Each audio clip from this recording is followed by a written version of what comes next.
तुमचा पण मेकअप काही वेळातच पॅची दिसायला लागतो का? Then may be you are using the wrong primer.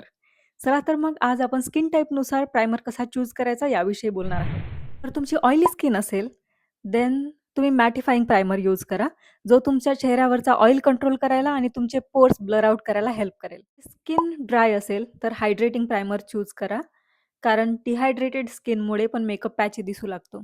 Don't forget that hydration is a key. Skin combination असेल तर टी झोनवर मॅटिफाइंग प्रायमर आणि अदर फेसवर हायड्रेटिंग प्रायमर चूज करा. कॉम्बिनेशन स्किनवर मिक्स अँड मॅच टेक्निक जी आहे ती बेटर वर्क करते. जी स्किन ॲक्ने प्रोन असेल, सेन्सिटिव्ह असेल, then you should go with a light weight primer or a non comedogenic primer. Basically heavy products avoid करा.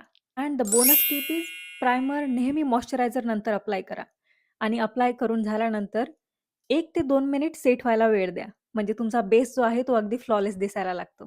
तर तुमची स्किन टाइप कोणती आहे हे मला कमेंट सेक्शनमध्ये नक्की सांगा आणि अशाच व्हिडिओसाठी पेजला फॉलो करायला विसरू नका.